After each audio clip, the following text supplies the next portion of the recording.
बार जो मणिपुर में हिंसा हुई थी, यानी कि मणिपुर में एक बहुत ही दर्दनाक हिंसा हुई थी, ठीक है, जिसकी वजह से बहुत सारे लोग मारे गए, मतलब वहाँ की जो कम्युनिटी है बहुत सारे लोग मारे गए थे। और वो एक ऐसा हिंसा था जिसने पूरे देश को हिला के रख दिया था, क्योंकि उसमें कम से कम 2 से 3 महिलाओं के साथ एक बहुत ही ज़्यादा बहुत खराब व्यवहार किया गया था। बेसिकली उनको नग्न अवस्था में घुमाया गया था, ठीक है, जिसकी वजह से पूरे देश में बवाल हो गया था। तो क्या वो प्रॉब्लम जो है मणिपुर में, क्या अभी भी है? क्या मतलब वो मणिपुर का प्रॉब्लम खत्म हो चुका है?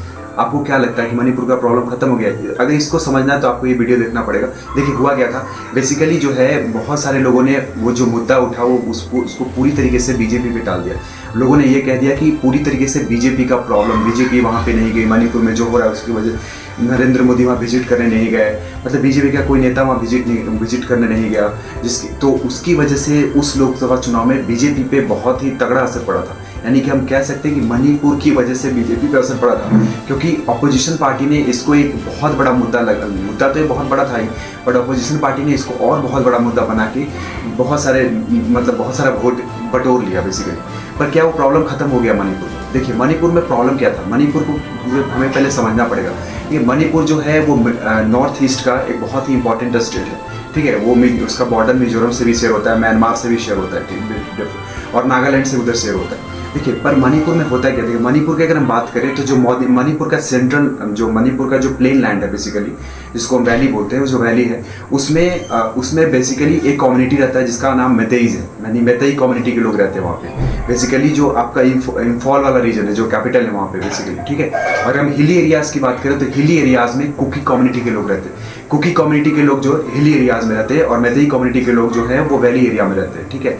यही दोनों के बीच में बेसिकली जो है ना वो कन्फ्लिक्ट चल रहा है, लड़ाई चल रही है, जिसकी वजह से जो है आए दिन जो है वहाँ पे हिंसा हो जाती है। तो आप बताइए कि इसमें बीजेपी का क्या प्रॉब्लम है? क्योंकि ये जो प्रॉब्लम है दो कम्युनिटी का, ये बेसिकली जो है वो 50 साल से चला आ रहा है, यानी कि देश आज़ाद होने के बाद से 1947 के बाद से ही ये प्रॉब्लम वहाँ पे चला आ रहा है। बेसिकली वो अभी तक वो प्रॉब्लम सोल्व हुआ नहीं है। देखिए होता क्या है, ये अगर हम बोले तो एक शब्दों में अगर हम बोले जाए कि मणिपुर का इशू क्या है, तो वो है सिर्फ और सिर्फ ज़मीन का विवाद है, यानी लैंड इशू है, लैंड डिस्ट्रीब्यूशन इशू है। देखिए है क्या, अगर हम मणिपुर में सबसे ज़्यादा संख्या में जो कम्युनिटी है वो मैतेई कम्युनिटी के लोग हैं, ठीक है, लगभग 54%, ठीक है। अगर हम बात करें तो कुकी कम्युनिटी के लोग जो हैं वो बहुत ही कम है, और भी बहुत सारी कम्युनिटी जो नागाज भी उसमें है, पर नागाज जो है बहुत कम है, लेकिन मैतेई और कुकीज़ की संख्या ज़्यादा है। पर बेसिकली रिलेटिवली कुकीज़ की संख्या कम है मैतेई से।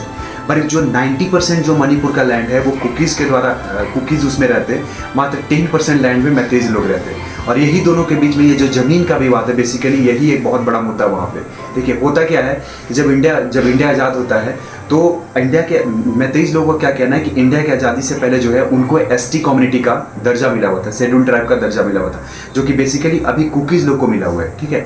तो ये कह रहे हैं कि हमें भी एसटी कम्युनिटी का दर्जा चाहिए, क्योंकि देखिए होता क्या है कि जो कुकीज़ का जो लैंड है, कुकीज़ के जो 90% लैंड है उसमें मैतेईज लोग उसको खरीद नहीं सकते, क्योंकि ये एसटी मतलब एक तरह से गवर्नमेंट का रूल है वहाँ पे। और मैतेईज का जो लैंड है वो कुकीज़ लोग खरीद सकते हैं, और कोई भी जाकर इंडिया से खरीद सकता है, ठीक है।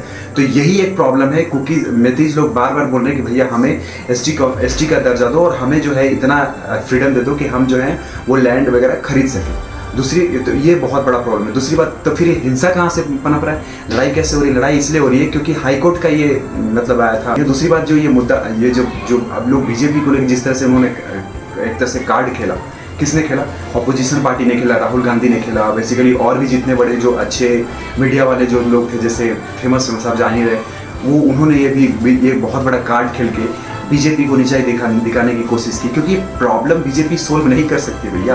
क्योंकि देखिए कुकीज़ तो ये भी डिमांड कर रहे हैं कि भैया जो नरेंद्र सिंह है वहाँ के जो मुख्यमंत्री है वो भी उनके विरुद्ध है, यानी नरेंद्र सिंह के विरुद्ध। वो कह रहे हैं कि भैया वो जो मुख्यमंत्री है वो भी हमारा साथ नहीं दे रहे, बेसिकली वो मैतेईज लोग का साथ दे रहे हैं, ठीक है। और ये भी कह रहे हैं कुकीज़ लोग कि भैया हमें जो है ना वो मतलब एक तरह से हमें मतलब वो चाहिए, क्या बोलते हैं, केंद्र शासित प्रदेश बना दो हमें, ठीक है, यानी कि हमें इंडियन टेरिटरी बना दो, हमें स्टेट हमें नहीं बनना, बेसिकली वो कह रहे हैं। दूसरी बात वो ये भी कह रहे हैं कि भैया अब एक बात बताइए कि जो उनका जो सीट है, बेसिकली लोकसभा में जो सीट है वो 60 सीट है, तो 40 सीट्स तो बेसिकली ये मैतेईज कम्युनिटी का है। बहुत सारे मुख्यमंत्री मैतेईज कम्युनिटी के लोग बनते।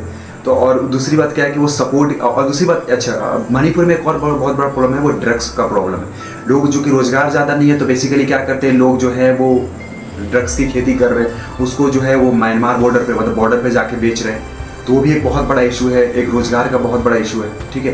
तो भी एक बहुत, जिसकी वजह से भी लोग आपस में मतलब जहाँ पे ड्रग्स है वहाँ पे तो प्रॉब्लम होगी ही होगी, ठीक है। तो बेसिकली इस वीडियो में आपको यही बताना चाह रहा था कि भैया बीजेपी को थोपने के वजह आप इसकी समझे कि प्रॉब्लम क्या चल रहा है मणिपुर में।